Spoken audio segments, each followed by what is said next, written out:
The September 15, 2025 meeting of the Woolwich Township Committee is being called to order. Adequate notice of this meeting has been given in accordance with the Open Public Meeting Act. Roll call, please. Committeeman Frederick. Here. Committeewoman Minhas. Here. Committeewoman Williams. Here. Deputy Mayor Nocentino. Here. Mayor Mathias. Here. Everyone can please rise to salute the flag. I pledge allegiance to the flag of the United States of America and to the republic for which it stands, one nation, under God, indivisible, with liberty and justice for all.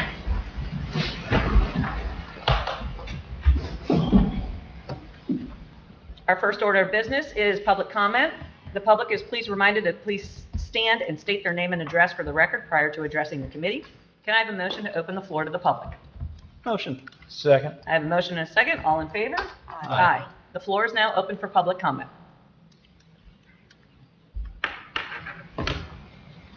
Seeing no one come forward, motion to close. Second. I have a motion and a second. All in favor? Aye. Aye. Ordinance 2025-16. Ordinance of the Township of Woolwich, amending Chapter 182 of the Woolwich Township Code entitled Vehicles and Traffic to create various stop control areas for increasing pedestrian and vehicle safety. This is the public hearing, second reading. Can I have a motion to open the floor to the public? Motion to open? Second. I have a motion and a second. All in favor? Aye. Aye. Does the committee have any questions? All right, then the floor is now open to the public comment for ordinance 2025-16. Seeing no one come forward, motion to close. Second. I have a motion and a second. All in favor? Aye. And can I have a motion to adopt ordinance 2025-16? Motion to adopt ordinance R 2025. Oh, no. Well, it's not R. Yeah. Ordinance 2025-16. Second. I have a motion in 2 seconds. All right. I know I asked earlier, but are there any additional questions regarding this? Hearing none, roll call, please. Committeeman Frederick. Yes. Committeewoman Minhas. Yes. Committeewoman Williams. Yes. Deputy Mayor Nocentino. Yes. Mayor Mathias. Yes. All right. So I would be looking to do a consent agenda. So I'm looking for a motion for a consent agenda for resolutions 2025-250 through resolution 2025-257, all 7 resolutions. Can I have a motion for a consent agenda? Motion. Can I have a second? Second. I have a motion and a second. Any removals? 252. All right, so I have a motion and a second with to have a consent agenda for resolutions 2025-250 through resolutions 2025-257 with the removal of 252. All right, everybody, all in favor? Aye. And can I have a motion to adopt resolution 2025-250 through resolution 2025-257 with the removal of 252? Motion to adopt resolutions 2025 through -250 through 2025-257 and remove 2025-252. All right, I have a motion. Do I have a second? Second. I have a motion and a second. Any discussion? Hearing no discussion, roll call, please. Committeeman Frederick. Yes. Committeewoman Minhas. Yes. Committeewoman Williams. Yes. Deputy Mayor Nocentino. Yes. Mayor Mathias. Yes. Resolution 2025-252, resolution authorizing the proposal of DNM Firework LLC to provide holiday firework display in the amount of $5,000 and authorizing the execution of said contract. Can I have a motion to adopt? Motion to adopt R 2025-252. And can I have a second? Second. I have a motion and a second. All right, discussion? Just a quick one. Basically we're running the rain date, right? We have the 6th with the rain date of the 7th. The only piece that says in the contract though that if those days happen to fall out, we have to do it within 90 days. And 90 days, there's nothing really after that. So I didn't know if we could, again, maybe motion to approve, but a potential to make it to be 180 days, because that would then get us to Fun Day. Huh? Again, so there's a small chance that the 6th and the 7th wouldn't work out, but again, 90 days, like puts you in winter, so there's not much. We could have New New Year's. Year's. I was thinking Yeah. New Year's. we can definitely mention that to them. I don't know, like, if they would be amenable to that. Right. Hopefully, in between the two dates, because I know they can even if it's like passing rain, they could do it in light rain, which again, we wouldn't want them to do. But we've had fireworks display when everybody sat in their car. So we can definitely mention it to them. I think if the committee would be in favor of that, seeing if that's an option to extend it to 180 days, because that would be great if we could. Yeah. Yeah, like, I'm okay approving with a, Yeah. I'm not sure how to phrase it, but phrase it to be 180 versus 90. I'm not a large fan of having fireworks on Fun Day. I am. Gotta be honest. Well, I really like them. Williams is not fun day. It's warmer in the spring, Right. as compared to other months in the winter. That's all. yeah, I don't know, because there were some serious issues last time with teenagers, and how many police officers can we have at the park? I mean, I was in the middle of it, so that's why I don't want them on Fun Day. Well, again, this is if two dates fail with Right. having fireworks. So I think we could look at that. If it does become an issue, we could definitely have a discussion about it. I do feel strongly against it. Yeah, I mean, it could be like the Little League opening day, like in April. Like, I'm not just picking a date, I'm just saying that in case the guess- 6th and the 7th doesn't work. I guess Which, again, because is it very falls small on likelihood. Parks and Recreation, I can't speak for all of them, but, about how much our involvement would be, so. Well, how about this? How about we ask them if we can't have it on either of those dates, if they would be open to extending it and maybe past 180 days. Maybe if there's a rider or something on there that we could do it for the following year, and just pay a small surcharge or something like that. You've used them a few times, haven't you? I don't know if we've used this company. We used never them about the, maybe 7 years ago. Yeah, We got bids, and this was the lowest. yeah, this is the lowest bid. So I definitely think it would be worth having a further conversation. Right. I don't want to hold up the approval. That's Right. fine to do. I just didn't know if we need to Okay. make any type of amendment. I'm not sure. I don't know if we can, Or do we need? can we one-sided amend the contract or just have a further conversation with them? And Well, I think what you should do is have a further conversation, and then depending on that, decide if you want to come back and tweak the resolution. You got a resolution now to move forward. Okay, You want to move forward fundamentally, and then. I guess it doesn't hurt to wait 2 weeks because we have 3 months until it's the event. You could do that, you could do that too. It's just, my only question is, just a loose end. right, if we hold this up, because I know there is paperwork with the FAA and Right, all the sure. permitting that is taking place behind the scenes to get it done. So, I mean, That's why it seems sensible just to keep it moving. yeah, so unless your amendment is worded in such a way that gives us a little bit of flexibility. That's exactly what I want to do. Okay. I just. All right, Okay, so- John, do you have any language for us? Well, you expressed it well a minute ago, just basically to try to expand that window out to 180 days from 90 days with, and then how would you further color that or refine that? It's really just the discussion. If it doesn't go, then we keep moving forward. Okay. So. Okay.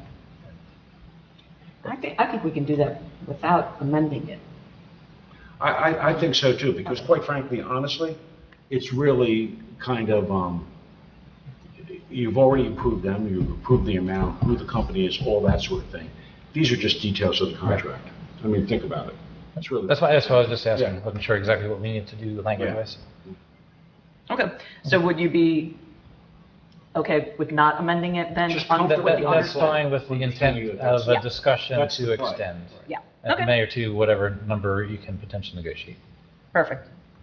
Okay, Thank you. all right, any other discussion? All right, roll call, please. Committeeman Frederick. Yes. Committeewoman Minhas. Yes. Committeewoman Williams. Yes. Deputy Mayor Nocentino. Yes. Mayor Mathias. Yes. All right, so now we are going to hear some reports, administrative reports.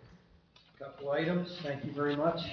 Front page, in personnel, we do have 2 positions that we've been advertising, one part-time finance clerk position, as well as a full-time deputy clerk position.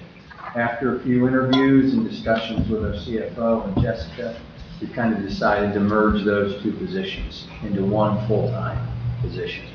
So now it becomes maybe a little bit more difficult to find the right person that's going to be that CFO clerk person as well as the deputy clerk. but we just began to advertise for that position for the next, I think the next 2 weeks, we're going to look to advertise for that. We have had actually, 4 or 5 folks come in and fill out applications for that right now. So I think we're going to, some don't have any experience at all, but a couple do. So we'll continue to go out there and advertise that spot. We're going to go to New Jersey Lake Municipalities tomorrow and send that out. So it'll be out for the next couple of weeks until it's filled. But I think it's a positive thing that we're going to combine those 2 positions in one full-time position and work it through with, as well as CFO, as well as Jessica as a deputy clerk person. Any questions on that at all? No? Okay. Anar, if you remember Anar Herzog, Eagle Scout project, the community little library project, he has completed that. So I had to sign off on that and make sure everything looks good. And Brian said everything looks good out there and everything was installed correctly. And if you notice, one is over here at the pickleball courts and one is over on High Hill Park over there. So he did a good job. And now I think on our end, it's just how we maintain those. Because as those you get projects, and I know you've had some at Lock Avenue Park before, that get in there, but then it's maintaining those things year after year. So it's finding that structure as well.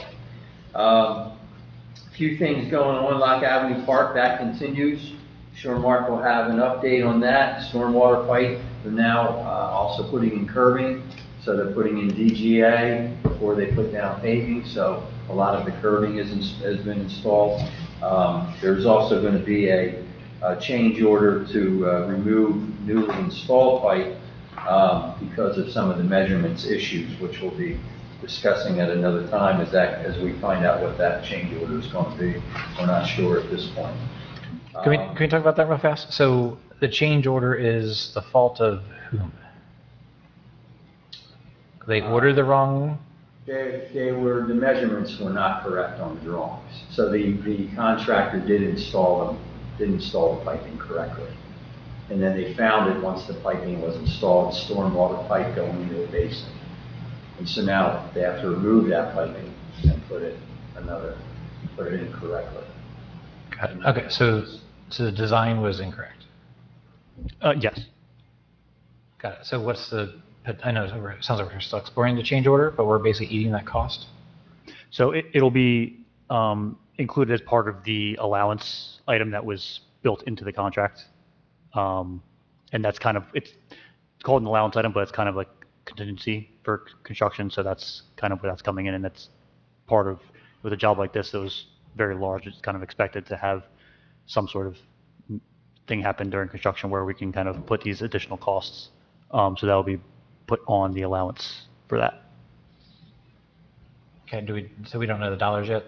No, it was being billed under a time and material, under a not to exceed price. So the contractor gave us an upper bound that I told them not to exceed, but we'll still be tracking it, and it's going to come in under that. We don't know exactly what it is yet because we haven't tracked everything down to the details yet, but yeah. Can you explain exactly, and I know it's in your report, but can you explain exactly what this was when you're saying the measurement was off and why, or the scope of it, so that everybody can understand? Yeah, so one of the runs of stormwater sewer pipe was going into the basin. The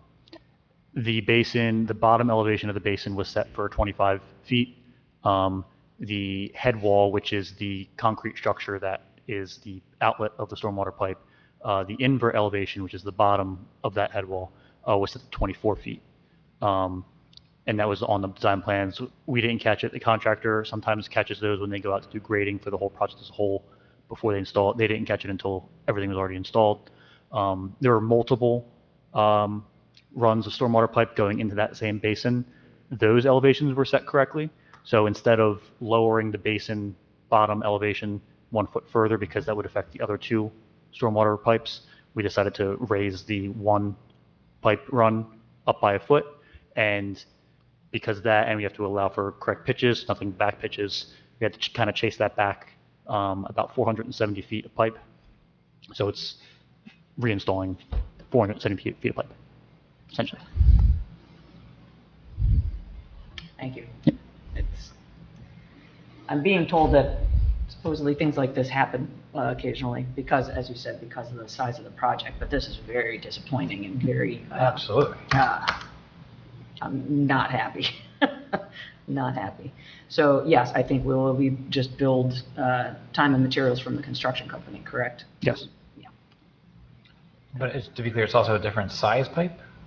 No, it's the same size pipe. It's the So it's exact. just the labor is, The labor, the cost of the equipment that they have on site. They had some in there. I haven't checked the time material receipts that they've been building, but when they gave the initial quote, they anticipated some damage to some of the existing pipe. That was just an estimate. I don't even know if that actually happened.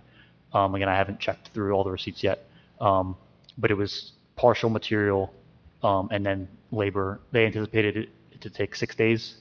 I don't know the exact timeline of how that happened, but we still have to double check the receipts from our inspectors and then against the contractor's receipts as well. so we have to modify 470 feet to allow for a 1 foot pitch Yeah. as compared to just digging 1 extra foot? I don't, Well, because then they'd have to reinstall 2 separate runs of stormwater pipe that also fed into that same. okay. Clearly, I'm not an engineer, but I'm just thinking, what if it just falls out and goes 1 foot further? So the head wall is supposed to be at the bottom of the basin elevation. So like that's supposed to kind of match and be flush with the bottom of the basin. Because like the head wall there can't really be a gap there. It just has to meet it, and there. The invert was wrong on the head wall. Yes, and the other two, so they've already been kind of prefabricated and then brought on site. So the other head walls were already kind of made. So if you lower down, then there's a bit of a gap of like 1 foot on the other head walls that you would have to modify those as well. So we did look at all options, and this was the path of least resistance for. But the purpose of the pipe is to take water and throw it in a big area. Yes. Called a basin. Yes. So you have to take, we can talk offline. I'm just Okay. very curious. It just seems Yeah. very Yeah. very We'll funny. get to it more in Mark's Yeah, report. that's fine. Thank you.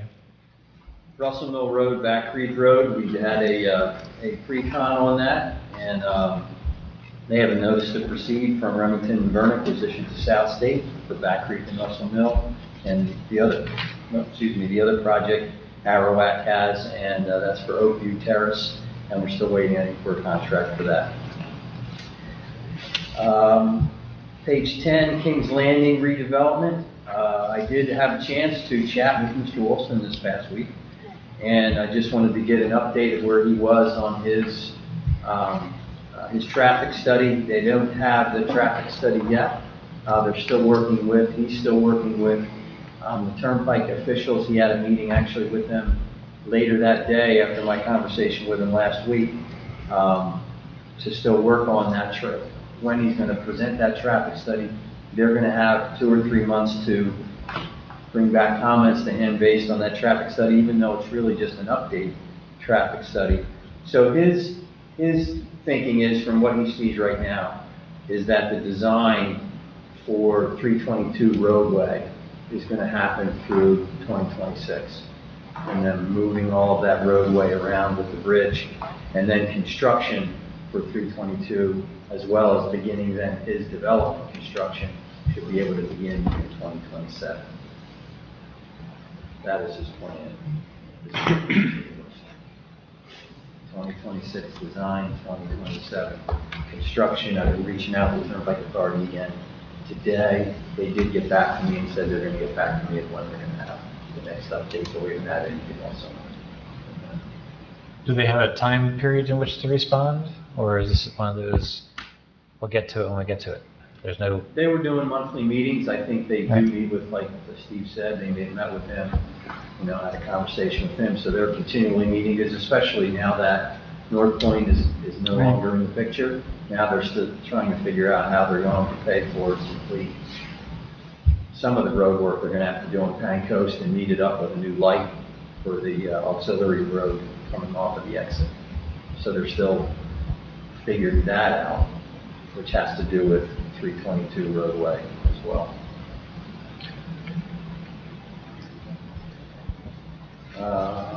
Let's see, one more. Kings Meadow Development, that's the large on Kings Highway. Infrastructure continues, building some roadway in there so they continue to move. And then the last one, SADC, on 9/24 and 23, I'm going to begin conducting an investigation of completing a monitoring report for all the TDR farms. So they're supposed to be monitored, which I didn't know, every 2 years. So it's probably been 6 years since they've been monitored. And basically, from my understanding, what it is you're going out and making sure that it's still preserved. They didn't build it, another house on it. They didn't, it's still fulfilling its responsibility as a farm and as a TDR farm. So they're going to have an individual come out with me those 2 days, and we're going to go to those farms. I'm going to contact all of those owners and make sure they know within 24 hours that we're going to be coming out on site, taking some pictures and reviewing those farms and monitoring them. On 9/25, we'll be attending the monthly SADC meeting in Trenton. And then, as you know, we were recently invited by SADC leadership to attend the next TDR Bank Board meeting to discuss our situation on October 9th. Well, do you still plan on going on 9/25 if we have the date of the bank board? Really, I'd probably rather not go to their Yeah. monthly meeting if I'm going to go up on 10/9. Yeah, that's kind of what I'm thinking. We got the hearing date. Yeah, we have the main date. Any questions at all? Also, oh, go ahead. I had a question. When are your TDR visits?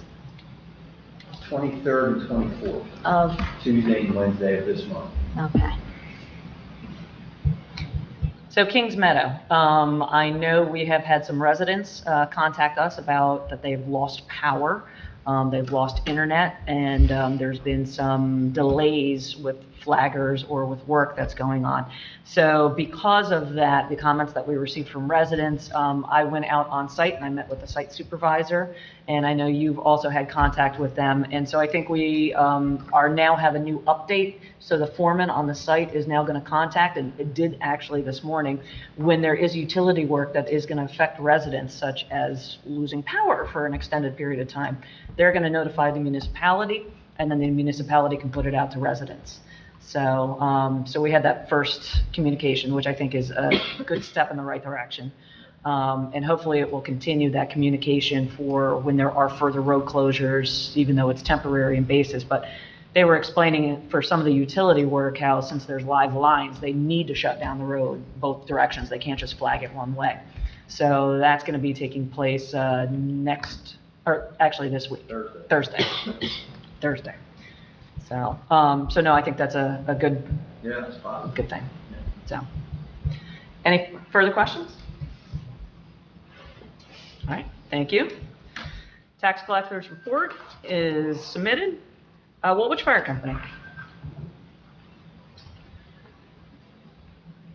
Mayor and Committee, inclusive of my report, basically gives you a breakdown of how many incidents we have for the month of August, which is 72, the response times from the time 911 call till the guys got on scene, and a list of where we've been throughout the jurisdictions, which is Woolwich Township 37, Logan Township 2, New Jersey Turnpike 5, Piles Grove, Woodstown 3, the Borough of Pensgrove 1, Swedesboro 15, Harrison Township 3 in South Harrison, 1 in Gibbstown, 1 in East Greenwich.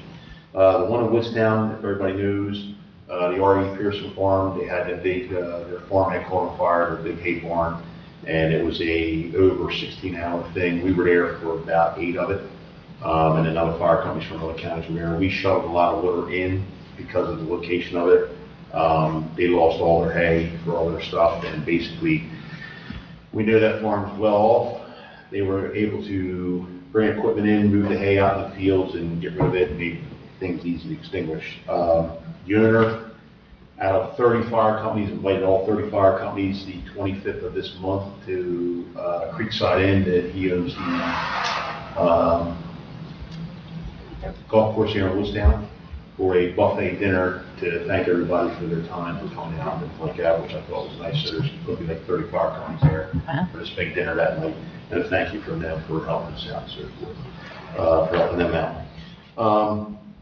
You guys see in here that we took some allocated funds that the borough had let us use to put a nighttime duty crew at nighttime because we were having a little issue getting some guys at nighttime.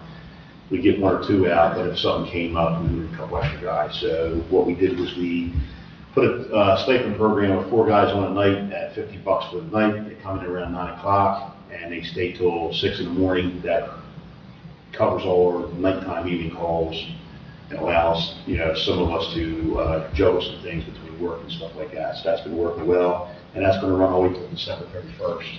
And then hopefully, as we start charging for services like we have for accidents, right now we have about $2,000 that's been billed out through the billing company.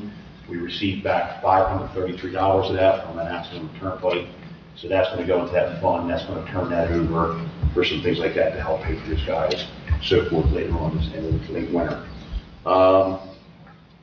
Everybody knows that we moved fire prevention from out of town this year, just because we had a couple complaints from some of the neighbors that the road being shut down, and some of the trucking companies and the bus companies couldn't make it around town. So we had that meeting back, I want to say, in the middle of July. We talked about it with the mayors and decided we were going to move the fire prevention light out to the park, which will allow us to do a couple extra things. We're in touch right now with 2 medical helicopters. We're going to bring in at night so people will be able to see South Star, which is a state police helicopter that's used. We actually used it this past weekend for an accident here in town.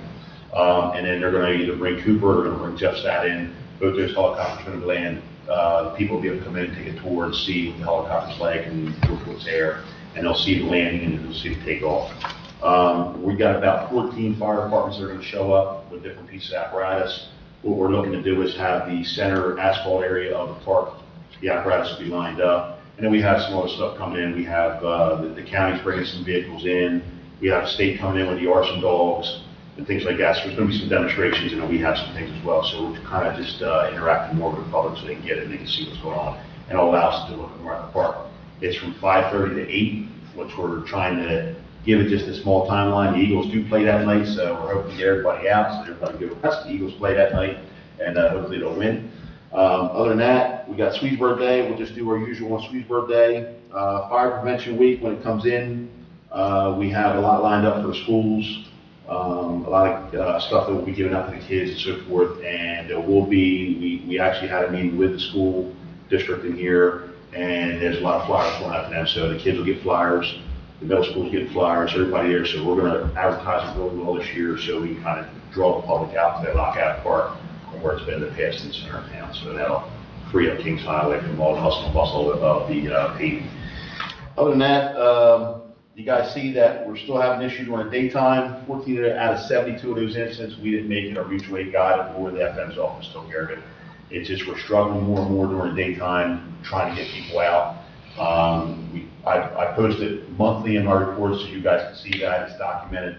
I spoke to the mayor today. I did talk to my grant writer over the weekend at the State Firemen's Convention down at Wildwood. We are still on top of the list. I did receive a phone call from FEMA Grant Resilience back about 2 weeks ago. They asked a question about the SAFER program, where the uniforms for the people that we were looking to hire, were they included in the price, and I said yes.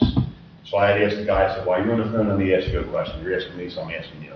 What does this look like for me? And I said, I'm just asking. He said, in a nutshell, that basically what we're doing is you've been through all the process. We're just checking off and make sure that the items are right that you're asking for, and most likely you're probably most likely going to see a reward. So as I talked to the grant writer on Friday, he tells me that every Monday they post it out. The money goes into the federal account. Congress approves it on Wednesday, and they make the announcements on Friday. So hopefully this Friday we'll get the announcement. There's only 3 Mondays left before the fiscal year, which is September 30th. We're done. So hopefully in the next 2 weeks we could receive a grant. It's about 62% of our money that we're asking for. If we would have got the grant last year in 2024, it would have been 100% paid through the federal government for 3 years. The fourth year, the municipalities would have to pick up their salaries.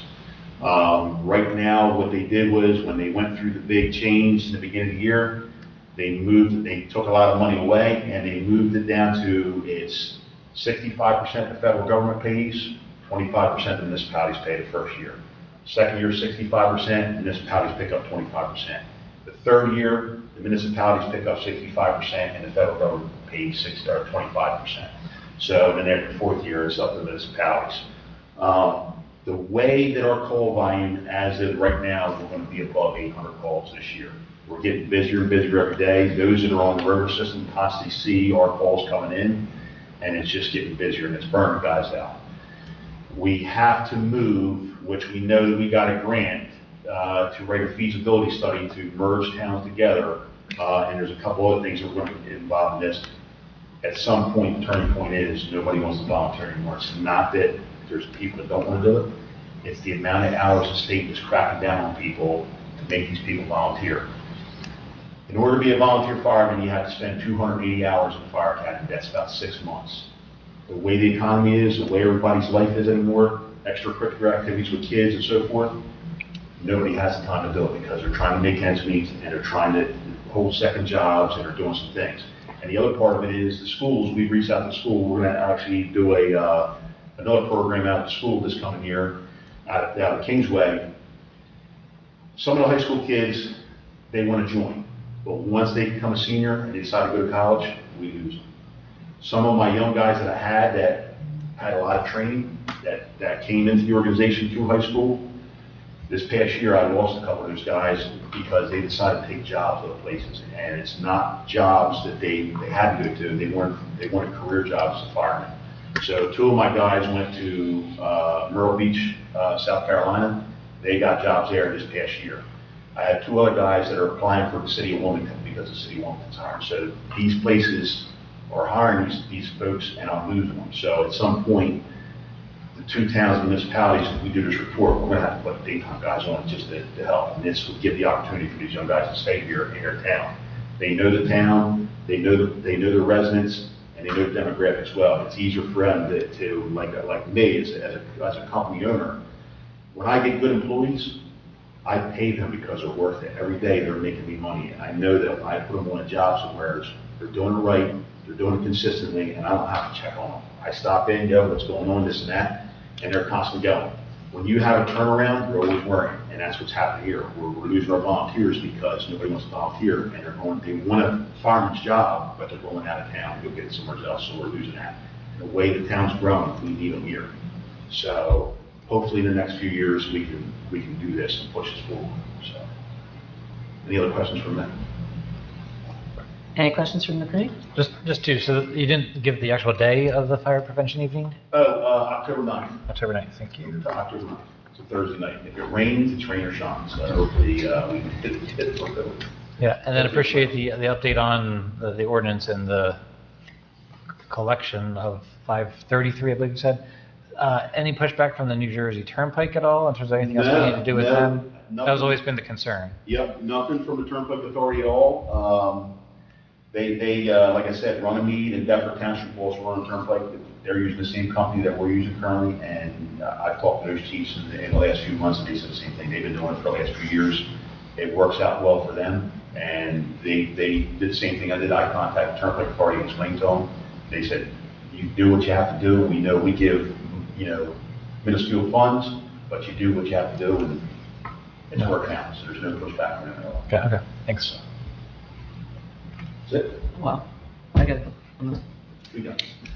No, I think I'm good for right now. Okay, so first off, I'm so excited for this event because I think it's great and I think it's the opportunity to expand. I know it's a little disappointing not to have it at the fire hall, but I think it's a great opportunity to get more people involved and to get the stuff out there. So I'm very, very happy for that. Couple things. For the SAFER grant, you mentioned like the first year again, since this is only 65% for the first year and then continuing down. Have there been any discussions, I don't think we've had any, about percentage split in between Woolwich and Swedesboro? Do we need to have that? We have to sit Wait down and till that- talk about that. I know both everybody knows when we talked about it. Right. Last year in the meeting, then we discussed it this year when they resubmitted it, that we were gonna have that. At some point, we'll need to have that for budget-wise. because Exactly. If we get awarded a grant here in the next, 30 days, it'd be great to say, hey, listen, we gotta account for that in the budget and figure that out so we can do that. So we would like to be able to hire and, go through the process the next couple of months, December 31st, have our candidates picked, and then start on January 1, so they can be on the job first day of January. So that was my thing, because again, as we get towards budgeting season, we're gonna have to, with or without this grant, we're gonna have to start anticipating going Yes. towards paid staff. So we need to figure out, so I guess we'll schedule a meeting where we can figure out what Woolwich's share is, Swedesboro's share, so that we can start putting it into the budget so we can build up to it. Which leads me kind of out of order. I know under our old business, we have a bid review for LEAP grant, but since you're here now, we can jump ahead to that because I know you'll probably go over to the borough meeting.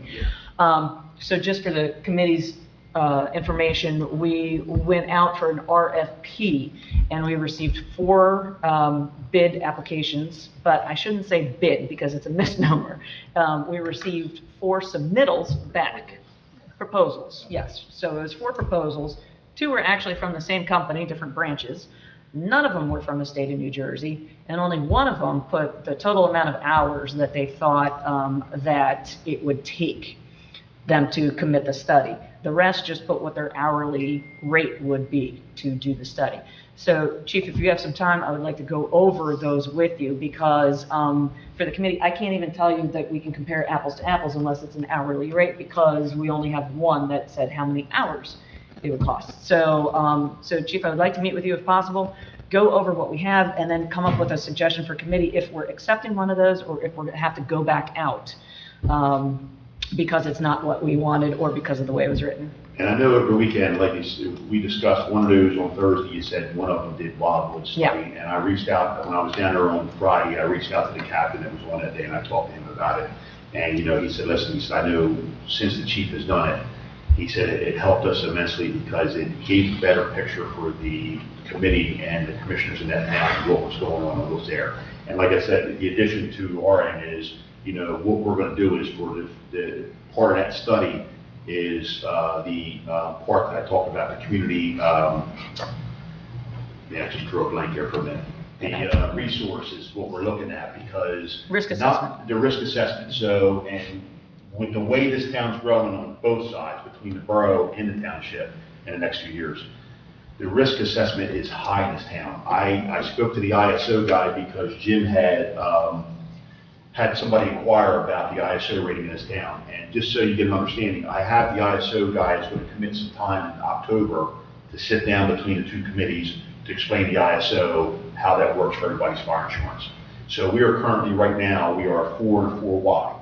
A 4 is a hydrant area, so anybody who lives in a hydrant area has a 4. Anybody who lives in a non-hydrant area has a 4Y. That 4Y is, you don't live within 1,000 feet of fire hydrant, so we have to show that water. So your insurance rate would be different in a 4Y than it would be in a 4, okay? So we're looking at, because of the updates of the new water tower out the turnpike, some of the new hydrants down 322, that's going to change our rating a little bit in those areas that never had hydrants at all. It was just straight shoveling water. We put in for an AFG grant to replace our current tender, which is 3,000 gallons. That truck is 30 years old.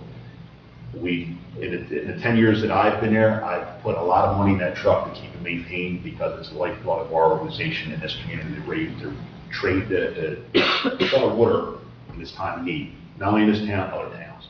So when I spoke to the ISO guy, I said, listen, we're looking to replace that tender. His first thing was, what are you going to do with the other tender? How old is it? I said, it's 30 years old.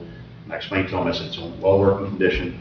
I said, there's no issues, but it just needs to be updated because it's past its NFPA state, which is 25 years, it's over 30. So it's not a really first-line front piece anymore. So he says, that might change your rating a little bit because that truck is so old, that truck needs to be updated. I'm glad you put the grant in because that might hold you there. I said, well, what if my thought was that we keep, even though if I got a grant and I got a brand new truck through the federal government, why can't I keep that grant, that truck, and just house it? And it's only to shuttle water, it's not there. He says that would be a better option for you to keep that truck as a reserve. so that you can constantly shut water, it would make your ISO rating and everybody's insurance rating a lot better for the community. It's not much for the homeowners, it's more for the businesses because of the square footage of the buildings. When they go to build a business in town, they look at the rating. I get a lot of those all the time. They ask for what's the rating in town, and I send them an email. It's a 4 or 4Y. Okay, and that's what their insurance companies rate their business for. So it'll be a help. I would like to get to a 3. Would I love to get to a 2 and a 1? We would never get to a 2 and a 1 because a 2 and a 1 is the city of Los Angeles, the city of Philadelphia, metropolitan, where their career guys 24/7. They have hydrants, they have all that service, and they got a lot more. That's a class 1. My game plan is, my goal is, I want to get it to a 3. And that would help everybody immensely at 3. In the past, when I took over as chief in 17, we were at 5, and it was bad.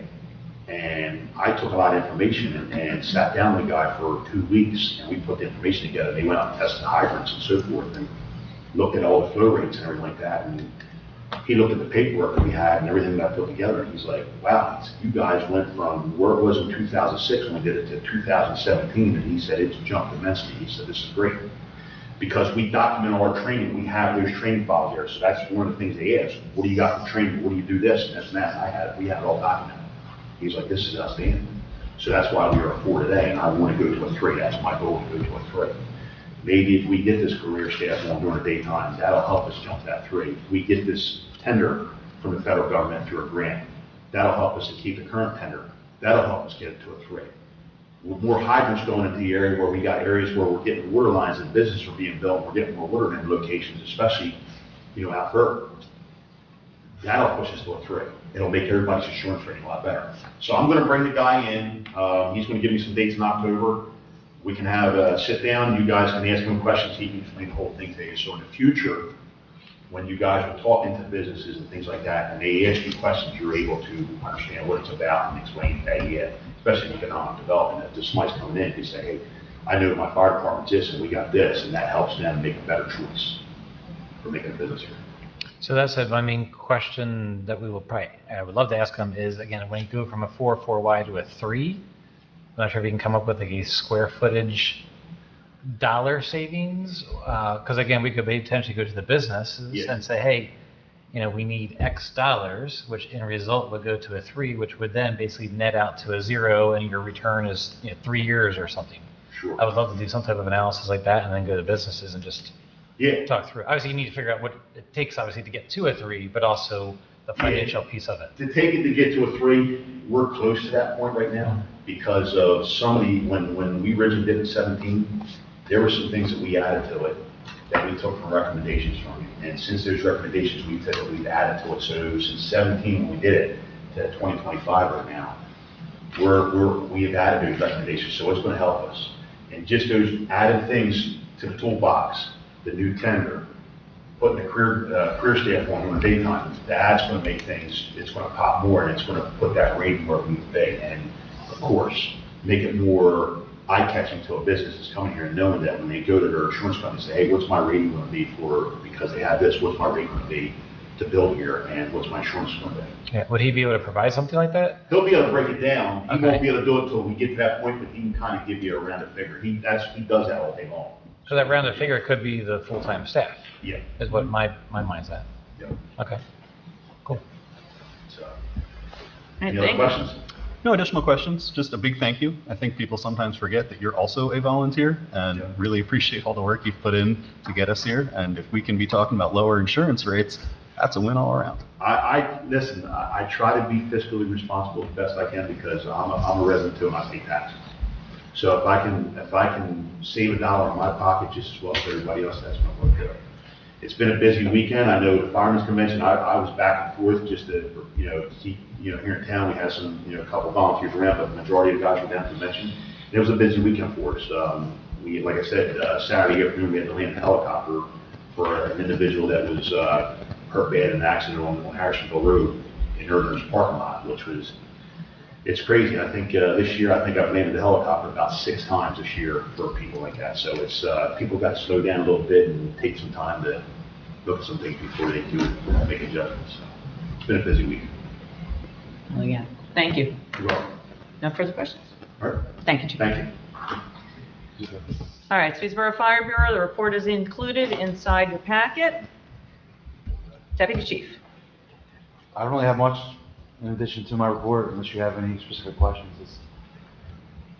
That's it. All right. I put everything in there. Any questions about the report submitted? Again, congratulations to the officers for the commendations that were listed. Hearing no questions? All right. Engineer. Good evening. You have my report. I just want to touch on a couple of things. Resurfacing of Garwin Road. We received comments back from the state on our PSC package number 1. We're currently addressing those now. Hope to have that resubmitted by the end of the week. I was looking through a lot of their comments, and a lot of it pertained to we kind of changed part of the specifications that the state has to more align with the state's local public contracts law, because some of the things in the state special provisions contradict it. So we tried to do that and have it be more in line with the township's interest and local public contracts law. And some of the state comments did not like that we changed it. So we're trying to work through those, and I believe we'll have something where we'll get those addressed by the end of the week. I'm planning on having a call with the reviewer either tomorrow or later in the week to get that addressed. We just did the resolution for the extension, so that'll be 3 months. So we'll have plenty of time to put that out to bid and get that awarded before that extended deadline hits. High Hill Trail Phase 3, that's substantially complete, and we're working with the contractor to have them submit final change order so that we can get the ball rolling and put it back in the state's court so they can review it and come out and do their inspection and get everything buttoned up so we can close that out. But until we get that final change order from the contractor, we can't send it to the state and kind of trigger their system to come out and do their inspection. Lockout Park, that's continuing. They're doing stormwater installation, stormwater pipe installation. They're installing curbing, doing some installations with baseball fields. But I know you guys wanted to discuss this. I don't know if you want to do that now or later when I gave everything, or. Do you want to ask any additional questions about that piping? So It could probably be a half hour, so I'll just talk offline. Okay, and one further thing I did want to bring up, I remembered as during the chief's speech, report rather, is that the seasonal high water table at that location for this particular basin is at 22.5 feet, and DEP regulations have it that there needs to be at least a 2-foot buffer between the bottom of sand layer of the basin and the seasonal high water table, and that 2-foot buffer starts at the bottom of sand, and that bottom of sand has to be 6 inches less than the bottom of basin elevation. So the bottom of basin elevation set at 25 feet, go 6 inches down. Bottom of sand is 24.5 feet, which then go 2 feet down for that buffer to the seasonal high water table at 22.5 feet. So if we lower the bottom of basin elevation down to 24 to match the head wall elevation that was set at 24 by mistake, then there wouldn't be that 2-foot buffer to the seasonal high water table, and it would be non-compliant with DEP regulations. So that was probably the more primary reason why we didn't elect to change the basin elevation to go down 1 more foot, because then it would be non-compliant with DEP regulations and essentially the state's design standards for stormwater regulations in that case. So I just wanted to say that as well. Well, I'm going to switch off of that real quick to just the Lock Avenue Park construction as a whole. How are they doing with their time frame and their construction schedule, with their progression of what they've done so far? Are they on track? Are they behind because of this setback of redoing that 400-foot section, or are they ahead of schedule? They're on track. So this did not set them back. We kind of processed it quickly enough so that it wouldn't set them back, because it could have been at a conflict point between other utilities that were being installed at that point. But we were able to kind of get the ball in motion before the irrigation line was getting installed. It crossed streams there, so before the irrigation contractor came on, we had them go ahead and reinstall it. Electrical also kind of crossed streams there too, so we were able to kind of get them to do the work prior to the other subcontractors coming on site to install before any conflicts arose there. And you mentioned the sand layer in the basin. Was there any resolution with that? We're still working through that. But, yeah. Please continue. Okay. Next on the list, the Center Square Road walking trail. That is essentially complete. I know Jim and Brian wanted to do a final walkthrough of that and kind of follow up with the contractor for that. But that is, for all intents and purposes, done, that work. Russell Mill Road and Back Creek Road, Jim mentioned it briefly, but we had a pre-con meeting on September 4th, hoping to begin construction on that on October 6th. I believe they wanted to start on Russell Mill Road first and then do Back Creek Road after that because that's pipe work, so that can be done in the winter as opposed to the paving work, which is temperature dependent. So they're going to start Russell Mill Road first. Did we get a price back for the change order for the curbing? Not yet. No, I'll have to follow up with them. Oakview Terrace, we just got in our office today the executed contracts back from the contractor. So I believe that went out today to you guys for contracts to for you guys to review and look over for there. So once all the contracts are executed from all parties, then we'll get a pre-con meeting set up for that, and we can start on that as well. Okay. I want to go back to Back Creek Road and just fill in the rest of the committee because I'm not sure if the committee knows what we're talking about with the change order with doing curbing. So can you explain that a little bit? Yes. So that portion of Back Creek Road, and really a lot of Back Creek Road, but specifically this portion since they're doing work there, they're putting in a new stormwater pipe and head walls and flared end sections to kind of mitigate some of the washouts that happen at that particular location. One of the things that Brian Hughes had suggested that we do is install curbing to kind of direct the water more, to funnel it more towards that specific location so that there isn't washouts around that location and that, we're not doing all that work there and having washouts occur off to the sides. So we're trying to have to do a change order to install curbing there. And because there's also guide rail on the north side of that portion, we want to kind of install curb along the entire length of that guide rail so that the water doesn't kind of go in behind the curb and then along the guide rail and kind of wash out the guide rail behind it. So we install the curb along the whole length of it, a little bit past it, so that doesn't get, again, behind the curb and into the guide rail. So we contacted the contractor and asked them to give us a price for that additional curb. They're going to look into either asphalt or concrete curb, just depending on what's more feasible for them and price as well. But we have yet to hear back from them about price on that. All right. And so this is, if you are on Back Creek Road where it crosses, or the turnpike crosses over, this is on the western section. So come out, make a left out of your development, and as you see, Yeah. you go down that first little low point, that's where it is. Right. So, and the other reason that we're looking at this as a change order is, again, Remington and Burek inherited the set of plans from the last engineer that was submitted to the DEP. And of course, we were waiting for the approval from the DEP for all this time. So then it was a handover of the project. So now, once we got the approved plans, there was no curbing. So that's why the committee's going to see a change order for this. So it was, again, change order to be more efficient on the design. So again, we'll find out the price. That'll come back to committee for final approval. But this part is covered underneath the FEMA grant that we received. It's the Oakview Terrace section that's not. I had a question about the Back Creek. So is there going to be curbing along people's property now? Explain that to me. Where's the curb? I believe the curbing stops short of the one driveway, correct? It's just the woods. Yeah. People own it, it's just woods. If anything, it might actually go up a little bit onto the driveway on the eastern end of the project, just because that's where the guide rail ends. It ends right before that mailbox. So Okay. to kind of get that extension that we want, it may turn a little bit onto that driveway, which it also will probably help out washouts Right. that occur at that little corner there too as well. So yeah. Because that's the farm, right, where a lot of the washout, the sand and the dirt is coming Yes, from the yeah. farm. So it would Where probably, we were. yeah, that'll probably help with that, mitigate that. Caballero.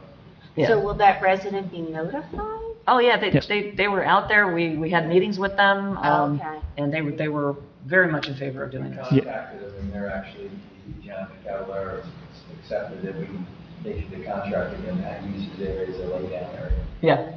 So, yeah, very much involved in it. They're tired of, they're probably shoveling their dirt back onto their property after, I mean, or Brian is. Right? Yeah. Yeah. That was all the updates I had. If there are any further questions? Okay. Any questions? I just have one on Ogden. I saw in your note that we do not receive FEMA dollars on the project from almost 4 years ago, which I thought we already got the money for. Yes, that's something, I think I updated that a couple months ago, but just to speak more to that, I think we had a meeting with the FEMA reps, and they kind of looked through all the projects that were in their system from the washout back in 2020. And I'm blanking on it, I can't recall exactly why they said it was going to be FEMA non-participating.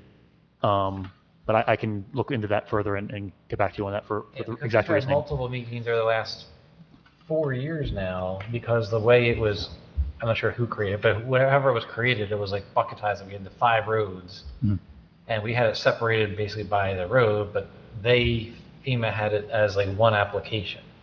So we've had multiple meetings and discussions to make sure they understood basically a one-for-one of how it were to work. So to lose the money that I thought we already received, Well, they're not taking any money away. Let's put it Right, okay. that way at this point. So whatever money we've received from FEMA, we've received from FEMA.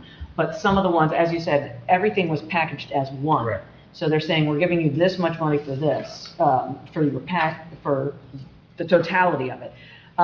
However, there are certain projects like Ogden, like Jockey Hollow Run, where they said this doesn't qualify. But they did not take away the funding for it. They just said it did not meet the parameters. I am very curious as to why not, because I mean, that was that, August 7th of Yeah. 21 area? I'll have to double check exactly 2020? reasoning. And I'll That get was back to still you. a washout. Or I don't understand why that would not qualify. Just curious. No, I understood. I'll have to reach out and Okay. get back to you on that. I mean, it was the same thing, we redid the Lock Avenue Park entrance, that back entrance, and that didn't qualify either. So. Township Line Road, the one on our side, that was No, done? not Township Line Road, the one. That was one of the 5, Off though. Lock Avenue. I was saying that was another one. Yeah, but that we put that in the FEMA parcel, and they said, nope, doesn't qualify. So I don't know what they're, but yeah, that one was taken out as well.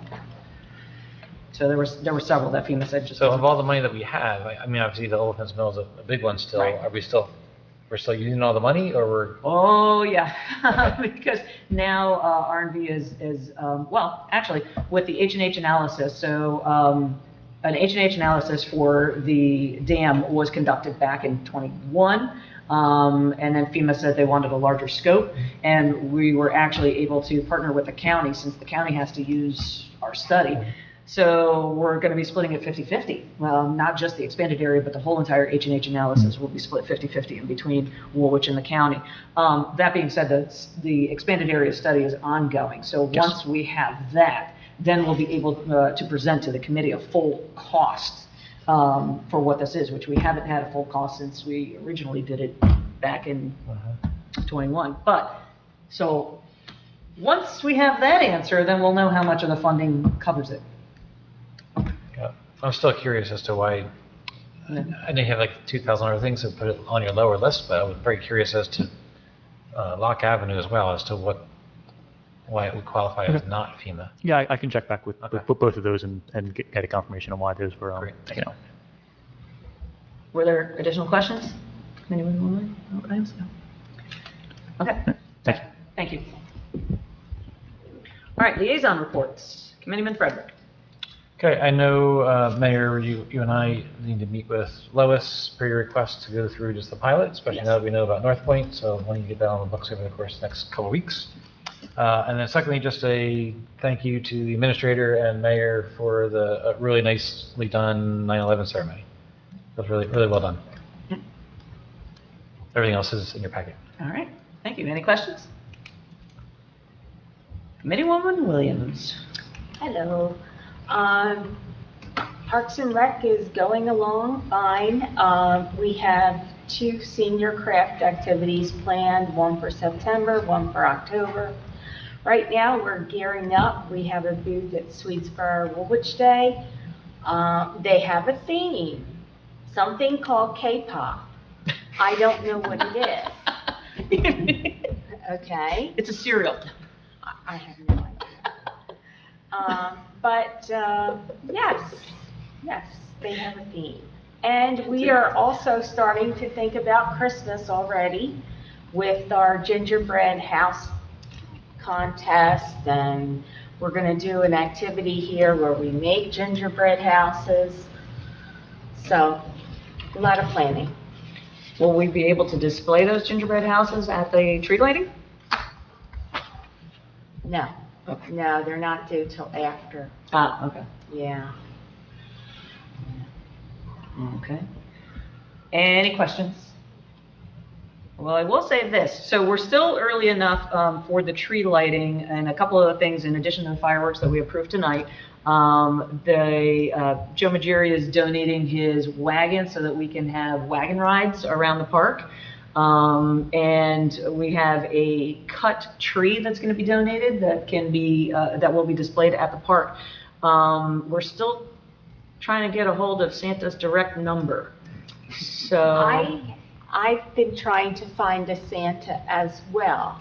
okay. I think we may need to consider buying a Santa suit. For our administrator. This is one time where being on the shorter side works for you. But he thought I was going to say him, that's why. But yeah, we might need to do that. If we can't find one, I'm working on one of my committee members. Okay, well, in case anybody has any contacts or Santa's direct line, or, we might even have a solicitor. Yeah, it's hard. Yeah, so in addition to that, if any committee members have any other ideas or any other organization that wants to be involved, please let Jackie or myself know, because we have enough time to work something in for that with whatever you think might be a good idea for the 6th.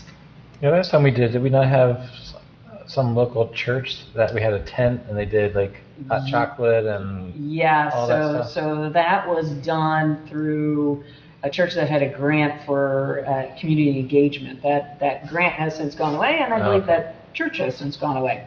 Okay. So we will not be doing a tent. However, we all are also partnering with Little League. Since Little League runs the concession stand, we're going to be paying them to do hot chocolate for free.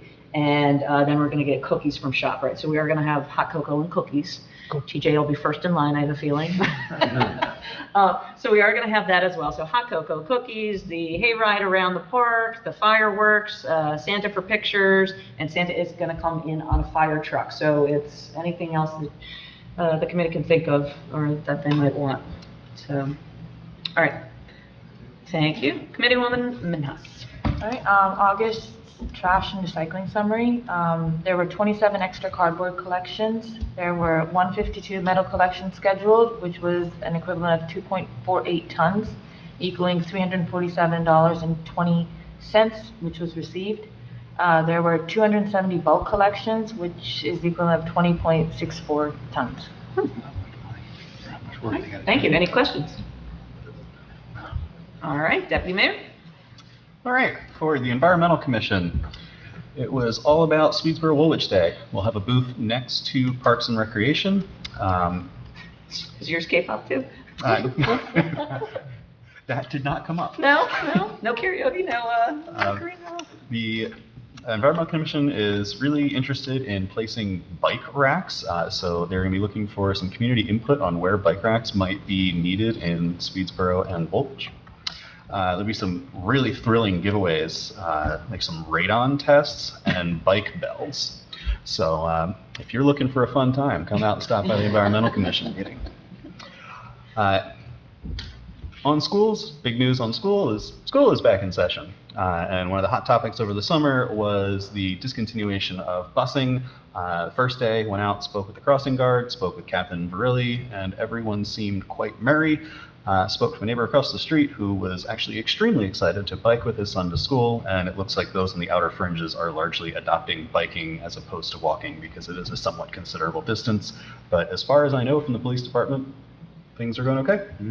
All right, it looks like that hasn't changed. Did receive a note today, though, people asking to drive nice and safe and respect the fact that there are small children on bikes. So keep that in mind if you roam through the villages of Weatherby. Thank you. So there's your need for your bike racks. Yeah. Well, Yeah, that's a school. yeah. You put at the edge, property edge. No, because then they would still have to walk. That's true. All right. Okay. Finance, the report is included under courts. Courts have been operating with our new court administrator and our deputy court administrator. It seems to be going very smoothly. I have not heard any other feedback on it. For the Joint Land Use Board, there was no meeting. Previously, there was a meeting on August 21st, and the topics included JB Liquors asking for a one-year extension of approvals and adoption of the amendment to the housing element and fair share plan, both of which passed. And then and then there was a resolution to allow Kitty Academy to put a fence or a gate up along their fence line. So that was it for the Joint Land Use Board. And again, you've heard from the fire chief, so there's nothing else on my report. Any questions? All right, under old business, again, the LEAP grant, I kind of gave an update while fire chief was here. So if there's, again, we'll come back to the committee with more information once we meet and we have it. I just want to remind the committee as well that we are going to be looking at the field usage allocations. If any of the committee members have any updates, please get that to Committeewoman Williams because her and Don Bello, who does our field scheduling, will be looking to update that and bring that to the committee by the next meeting. So if you have any updates, please get it to her. Jackie, when do you want the comments by?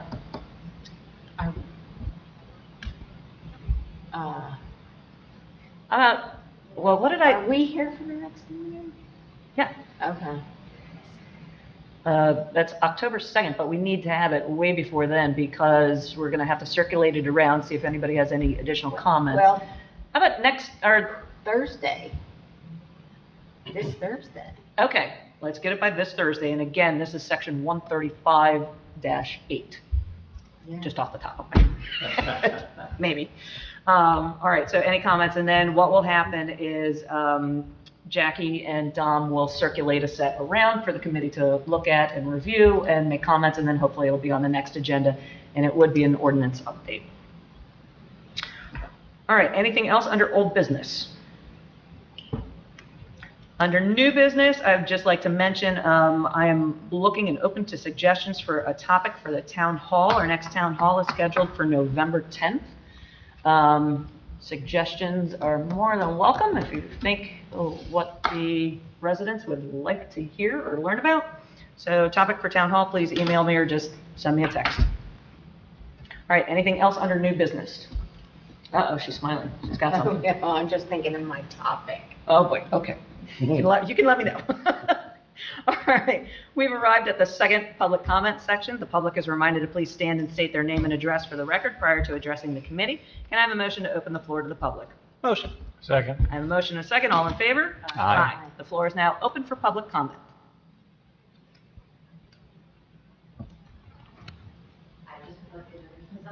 Please.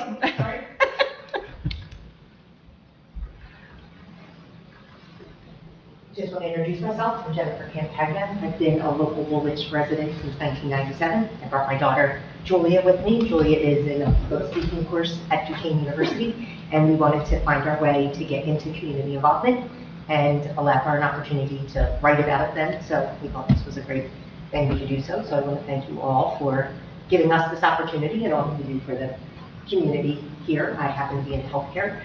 A lot of what you talk about kind of relates to that. And people in our buildings, and I know a lot about those change orders, how frustrating they can be. But I just want to thank you for your service and what you do for us and allowing us to be here. Thank you. Thank you. Thanks for coming out. So how come you're taking notes if it's her class? She's just going to hand them all over to you. Good, well, welcome. Thank you for that. All right, hearing no further public comments, motion to close. Or can I have a motion to close? All right. Motion. Motion? Second. I have a motion and a second. All in favor? Aye. All right. So now we have Resolution 2025-258, resolution authorizing a closed session of the Township Committee of Woolwich, contractual matters, and police PBA contract updates. Can I have a motion to go to closed session? Motion. I got a motion. Do I have a second? Second. I got a motion and a second. All in favor? Aye. Aye. Okay, we estimate that we will be, this should be pretty brief. I'm going to say 30 minutes, and then, okay, I'll say 30, and then I would rather, over-deliver. I want to put on the pressure. All right. Yes, we're ready. Okay, can I have a motion to return to regular session? Motion. Can I have a second? Second. All in favor? Aye. Aye. Okay, we have returned. So there was one new business item that I forgot to mention, so I'm going to go back to that real quick. So previously, actually last year, we came into an issue about political lawn signs being out and enforcement thereof for the code official to know.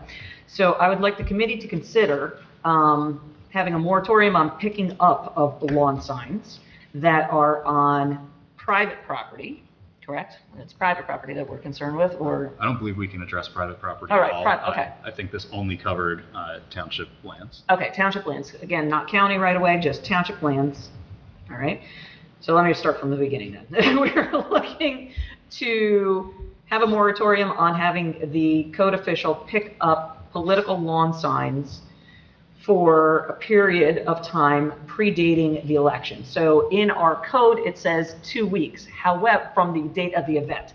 However, what we came across last year and that I failed to bring up to the committee until now is that what is the event? Is the event the actual election day, or is it the mailing of mail-in ballots?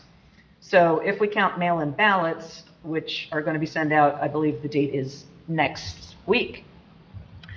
So how does the committee feel about doing the same thing as we did last year with relaxing the standards so that lawn signs can go out on township property with the advent of mail-in ballots? I would just say we're probably not relaxing the standard. I think we just need to make sure we determine the date, so we don't have to do this every year. Okay. I'm open, I don't really. I mean, it looks like it's 45 days. out, and provided that doesn't change, then Right, so. the question then becomes, though, do we want that 45 days for every single event? Because it would impact Right. things like Fun Day or other things that are put out, because those are only limited to 2 weeks. We wouldn't put them out 45 days ahead for Fun Day. Well, no, but we need to be specific, I think, that this is Just political. well, but yeah, and just for the general election, I would say. So I think it is a relaxing of the standards or a directive to the code official that the committee is in agreement that these signs should not be picked up because the date is 45 days prior to the general election, if that's the feel of the committee. Do we actually have the standard what it actually reads? Yeah. Okay. Because you could argue that September 20th is the first Well, day, that's and what therefore I'm there could saying. be 2 weeks prior to it. So it's Right. what is the event? Right. So that's why I The think trigger. we just need to be in consensus with what is the event. So if we're saying even that 45 days before the event, I think makes it clear. Well, in all fairness, when you say event, that is the operative goal. So if you were going to go see a play, it's not when tickets go on sale. It's when the play is available to view. So isn't it really the election? That's the event? And that's the need to offer some You clarification. know what I'm saying? Right. Because it's like, well, the tickets go on sale when you have mail-in ballots, but the event is really the election. Right. So, but the statute currently reads 15 days before the event. So 15 days. 15 days is what it currently says. So we would be looking to back it up to 45 days for the general election.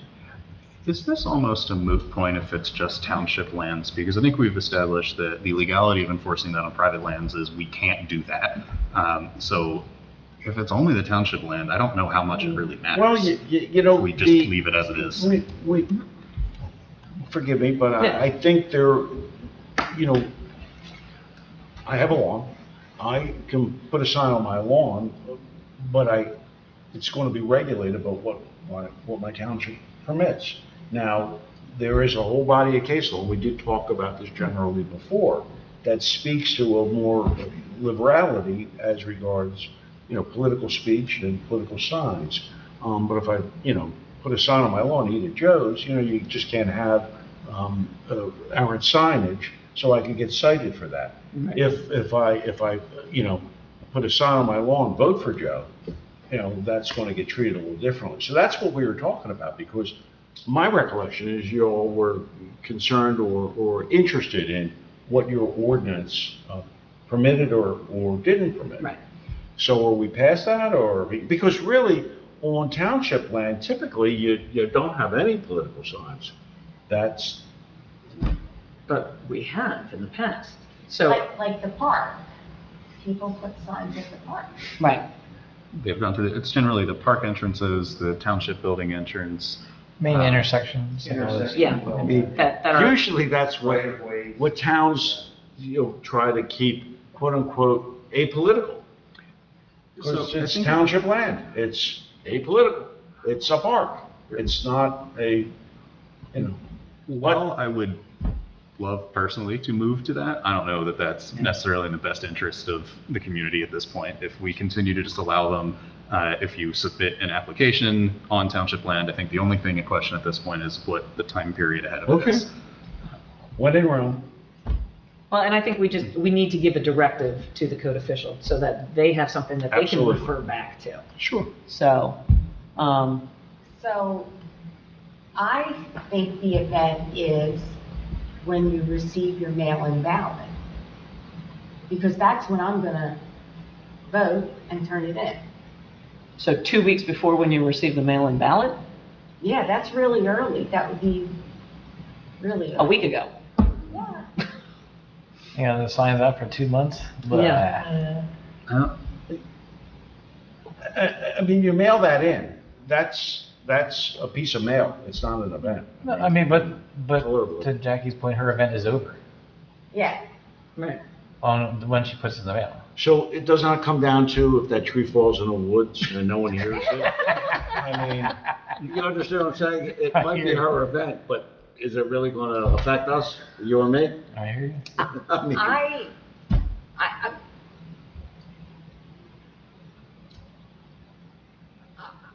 I say 55 days from the general election. All right, well, we're not modifying the ordinance right now. Right. We're talking about a directive. Right. So let's establish what we want considering the facts we know now, and then we can have a discussion about this post-election so that it's as We'll uninfluenced remember as this possible. time, all of us. It's all of our responsibilities to remember this time. a collective. Put Yes. it in December, right? Right, That's right. fine.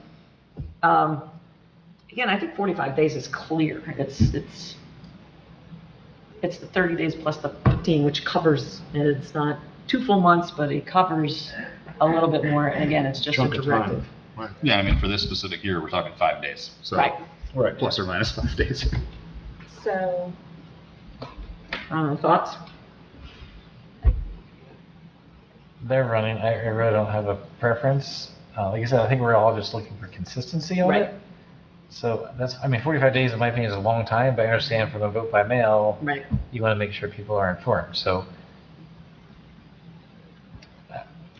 45 definitely seems like a long time. But again, if I mean, we could also stick with the solicitor's opinion that the event is the election, therefore it's 2 weeks, leave it be, and realize that this has come up as an issue Yeah. predominantly for private lands.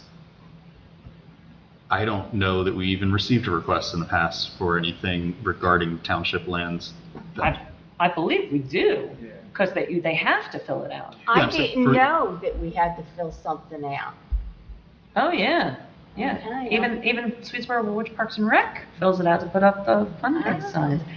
And even the administrator, when he puts up his signs, should be filling out a form for, I do for rabies. yeah, for rabies, yeah. Okay. So, because again, it's a directive that the code official will remove signs unless there's a permanent place. So, Honestly, for township land, seeing as I think we've already been fairly liberal compared to others, and like the county does not allow this at all. Right. But sticking with the 2 weeks is not a big issue. okay, 2 weeks is fine. 2 weeks is fine. I disagree. Well, again, this would be on township property as opposed to private property. You could have it, oh, now we're saying whatever on private So we property. take the corner of, right, where Jack and I live, one hot spot is always Back Creek and Kings Highway. Right, What do we classify that as what? that would be 2 weeks, 2 weeks. unless we address it now. Unless, and then you're not allowed to put it on those people's property across from there. And everybody puts signs there. Unless they say they're allowed to. Right, you can get permission. Yeah, you can get permission from the homeowner. I don't put signs. I don't know. I understand 45 days is a long time, but it would cover the mail-in ballot Yeah. portion. That's my concern. So we're saying personal homes you could do really whenever. I mean, it seems that solicitor does think that we have some degree of control over that. Right. I've run into people that seem to share a very different opinion on that. It seemed like a thing to not really touch because I don't think we've seen a major issue, and of surrounding towns where they have significant issues, they obviously are not doing anything about it. It just feels like a very dangerous thing to play with at the moment. Almost a little bit like looking for trouble. That's, When you start really, getting these dates too squishy. Okay? Because it seems like there's a general consensus among the committee.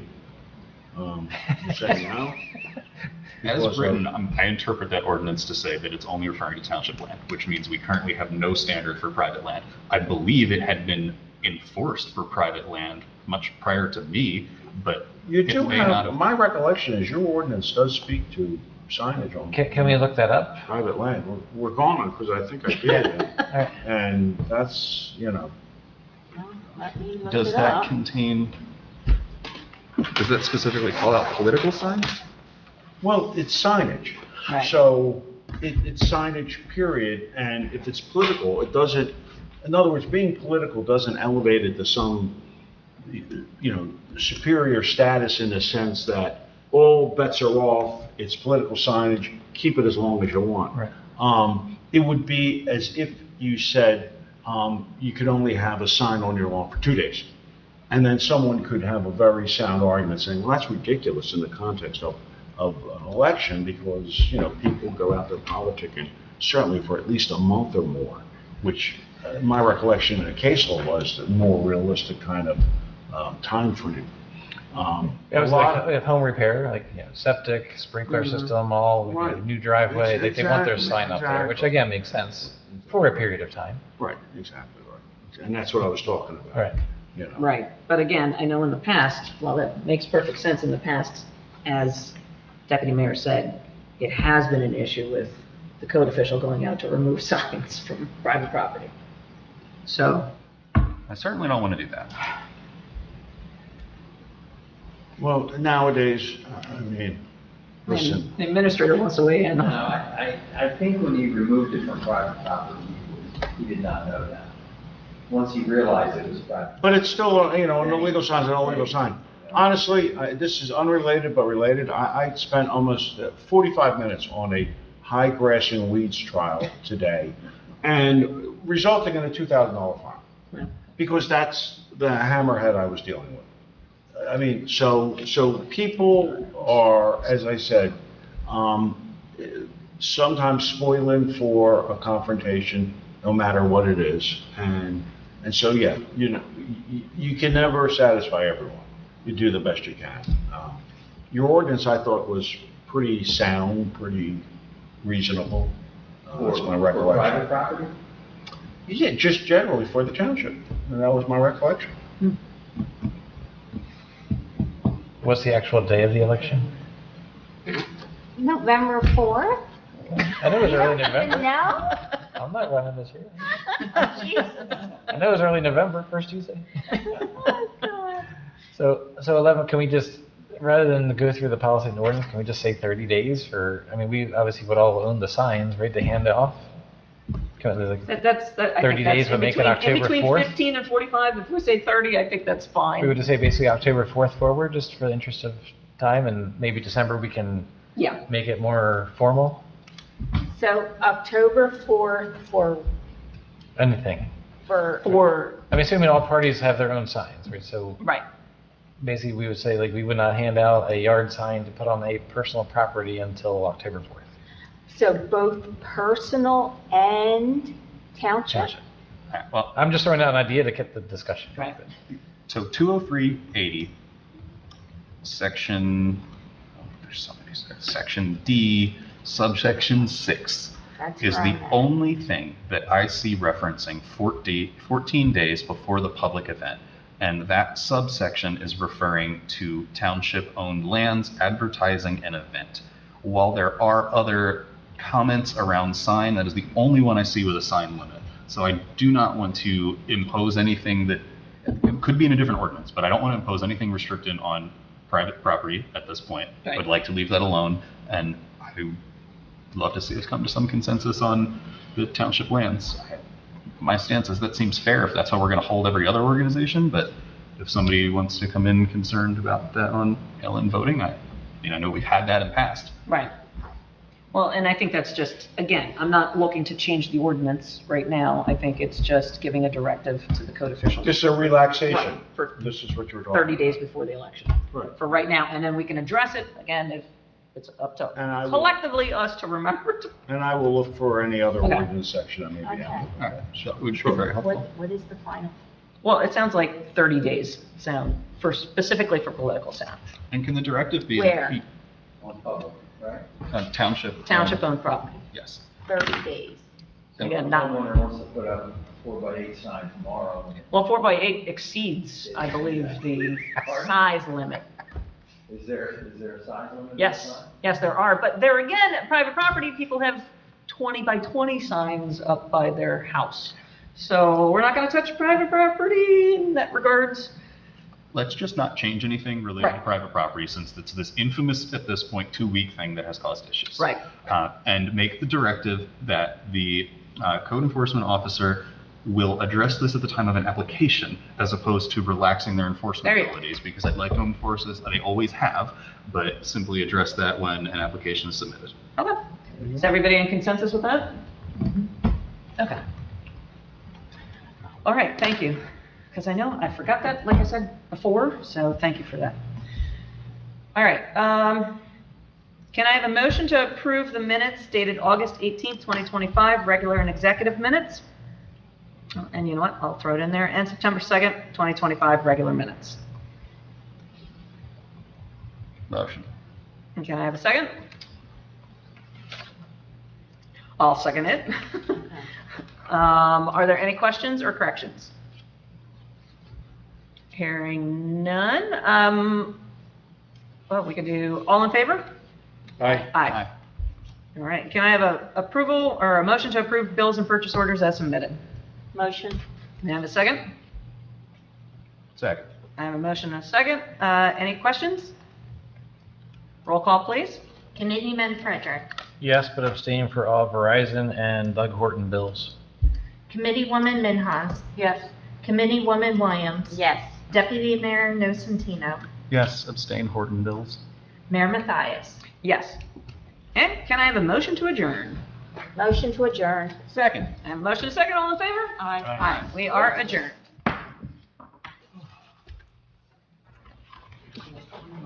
What is the temperature? I know.